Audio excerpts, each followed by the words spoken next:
just really learned a lot ourselves as we've gone through this. Glad to see some new faces out there, and I just want to take a minute or so to catch you up on what we've been doing. Basically, Cheryl and I have been sharing from some of the experiences that we've had in Zaire and some of the lessons that we feel the Lord has been teaching us. We've covered each of our 4 terms in sequence, and we've covered already the first 3 of those 4, and we'll cover the 4th one today. Basically, what we've covered so far is that all of us are God's missionaries. All of us should be involved in some way in the mission that God has for the church. I just noticed the video camera. That's great. Although I don't usually like cameras. But anyway, we've covered that we are all God's missionaries, and all of us should be involved in the mission of the church, the mission that God has for the church to accomplish. We've talked about how you can depend on God for absolutely everything that you need to accomplish the mission that He gives us to accomplish. We've talked about the fact that you can depend on God for power when you are weak, power to overcome obstacles that might get in your way and get right through them and go on and do the work that God has for you to do. Power that gives you strength. You can depend on God for strength and perseverance when you become weary and tired of doing the service that God has for you to do. You can depend on God for protection and peace in the midst of circumstances that aren't very peaceful. You can depend on God for everything that you need to accomplish the mission that He has for us to accomplish. Now, Cheryl and I have made it very clear that we do not feel that we have completely learned all of these lessons. And these lessons have continued on through our 4th term. Every single one of them we've had to struggle with anew, and we continue to struggle with them now. Let's talk about our 4th term, to share with you briefly the experiences of our 4th term. Then I want to talk to you about a lesson that I feel God has been trying to teach us, a specific lesson. There are probably many from this last term. But I want to talk specifically about one that I think kind of sums up everything that we've been talking about this week. In a word, that lesson is surrender. And I am beginning to believe that it is through our surrender that God's power is unleashed in our lives. When we completely surrender ourselves to the Lordship of God, it is like using a key to unlock a treasure chest that is just full of all of these resources of God.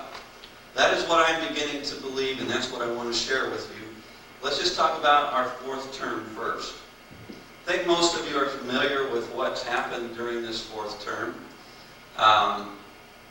I think it's the one we just completed, and I think we've been pretty clear in our newsletters about what happened.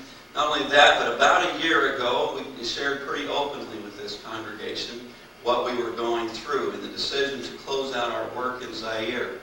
Let me just briefly go through it real quick. If you didn't hear what we said a year ago and you want more details, I've got lots of written material that I'd be glad to share with you, so just see me after the service. But basically what happened is this. About a year and a half ago, our mission found itself in a position where we just weren't making any forward progress anymore. We could have maintained activity, we could have gone on with life there, but when we were honest with ourselves, when we evaluated the spiritual growth of the church and the maturity of the church in Zaire, we had to admit that we were at a standstill. Now, this had happened before. It wasn't exactly a new thing, but it never had happened to this extent. It wasn't as if forward progress just slowed down a little bit. It was as if we came up against a brick wall, and we just weren't able to move forward anymore. And as we had before, we began to seek the Lord for guidance and asking Him what He wanted us to do to get past this obstacle and move forward again. Us who are affluent in this world. And by the way, I think that includes absolutely everybody in this room. See, the key to backpacking, which Earl drilled into my head over and over again before we left, is to keep your pack as light as possible. If you don't follow this rule, you'll pay for it for the rest of the trip. Only the bare essentials can go. You take a little bit of food, maybe, some drinking water, maybe a few clothes. You take something to keep you warm at night. You take something to give you shelter. That's it. All of the extra things, all of the junk and the stuff that we have in our lives that we think we have to have in order to survive, all of that stuff stays behind. You don't have any strong buildings up there to keep you secure. You don't have telephones to communicate with. You don't have your computer, so you can't take your work with you. You don't have stores to shop in if you forget something. You don't even have the people around you and the emotional support that you get used to having around you, your family and your friends. And there are times when you're up there in the mountains when you begin to feel very vulnerable, very helpless and weak. Sometimes right down afraid. This was particularly true during the middle of a storm that we encountered up there in the mountains. I was right on top of the peak when this thing came up, out of nowhere. There have been storms around, but they looked like they were moving in different directions, and all of a sudden one turned and came right on top of us. Basically, all we had time to do was duck and maybe get something on so you wouldn't get wet. They say you're not supposed to be on top of the mountain when the storm comes, but we didn't have time to do anything else. Ducked behind the biggest rock and weathered it out. It was a scary experience. It didn't last very long, luckily, but what was there really did begin to get me very scared. A lot of rain, hail, thunder, lightning, wind, you name it, it was there. And I began to feel very afraid and very vulnerable. Going to the mission field can provide a similar experience. Those of you that have been on short-term mission trips know exactly what I'm talking about. All of those things that you even forget about, maybe take for granted that you have here in the States, are suddenly gone and you feel like you're kind of out there by yourself. It gets you out of your comfort zone. It's what John's been saying this week. Now, this might seem strange to you, but I guess Cheryl and I have been on the mission field long enough that we found the opposite of this to be true. As God has asked us to leave the mission field. One of our trustees said to me right after we made the decision to pull out of Zaire, she said, "You know, Tim, you just jumped out of the airplane without a parachute." Talk about a vivid picture of vulnerability and helplessness. That pretty well describes it, doesn't it? And I thought she was exaggerating. But you know, I found it to be true. You see, God asked us to leave everything we had behind in Zaire. And I'm talking about a whole lot more than just the material things. It was our relationships with the people there in Zaire and our ministries that gave our lives meaning and purpose. And God not only asked us to leave those things behind and to give them up, but He also asked us to give up our control over these things. This giving up of control completely is what I have really struggled with through this experience. Complete surrender means getting ourselves completely off of the throne of our lives and asking God to occupy His rightful place on that throne. That is what complete surrender is. And that source is absolutely unlimited. It's just not getting through to us. We're not understanding what we have available to us. It's kind of like the disciples. If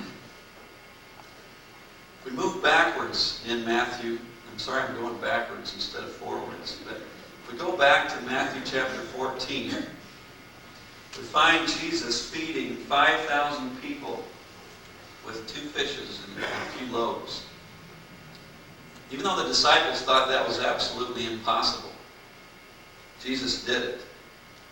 And I'm sure they were amazed.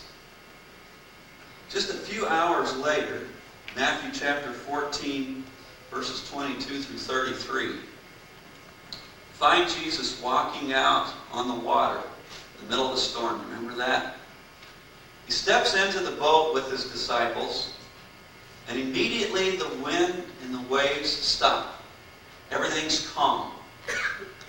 The disciples are shocked by this, just amazed. Why would they be shocked and amazed when just a few hours earlier they'd seen Jesus feed 5,000 people with this little bit of food? Mark chapter 6, verse 52 tells us why. It says that the disciples had not yet gained any insight from the incident of the loaves. I guess not.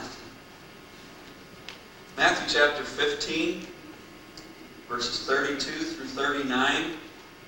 This is the one that just really gets me.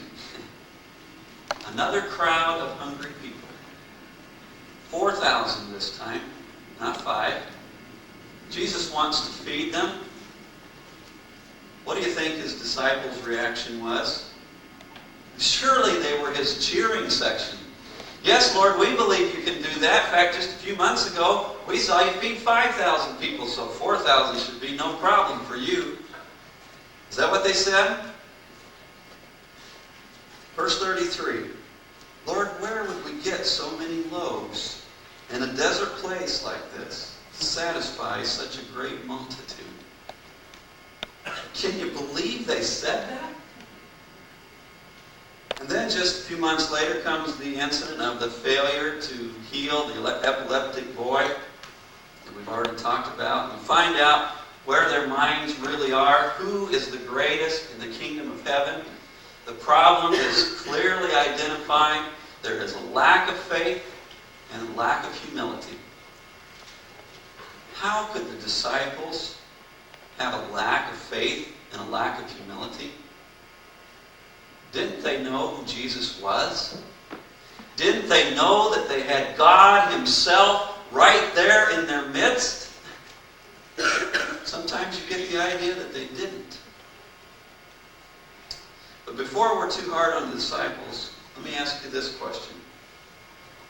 Is there anything better than having God himself living in your midst, right there with you here on earth? You know, I used to think, no.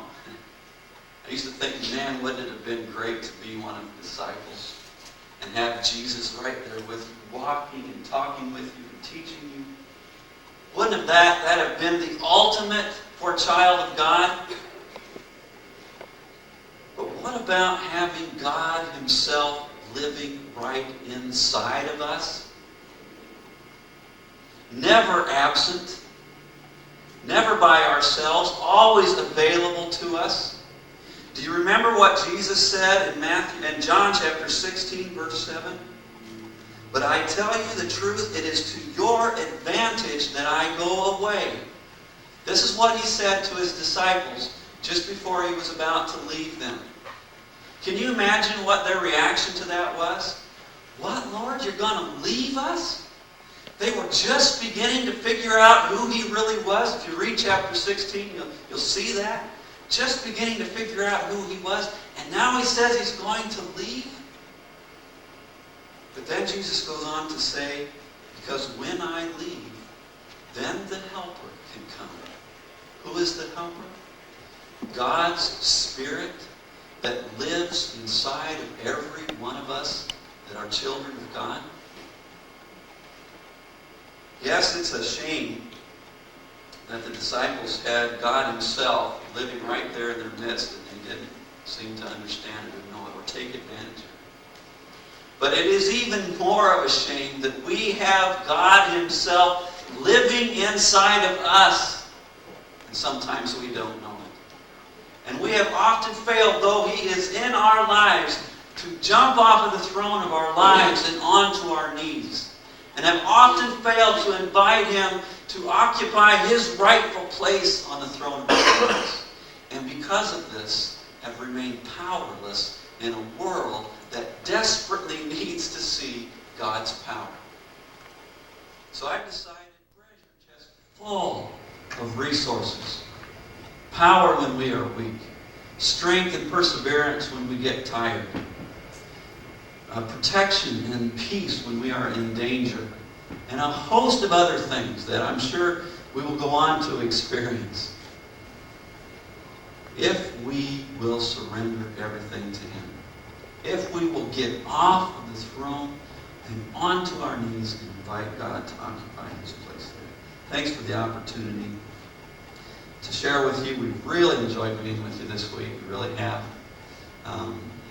Just appreciate the opportunity to talk to you. By the way, Cheryl does have a Twyla Paris song that goes with this last term. So if you want to talk to her about that afterwards, maybe she'll share with you what that is and what it means to her. Thanks very much.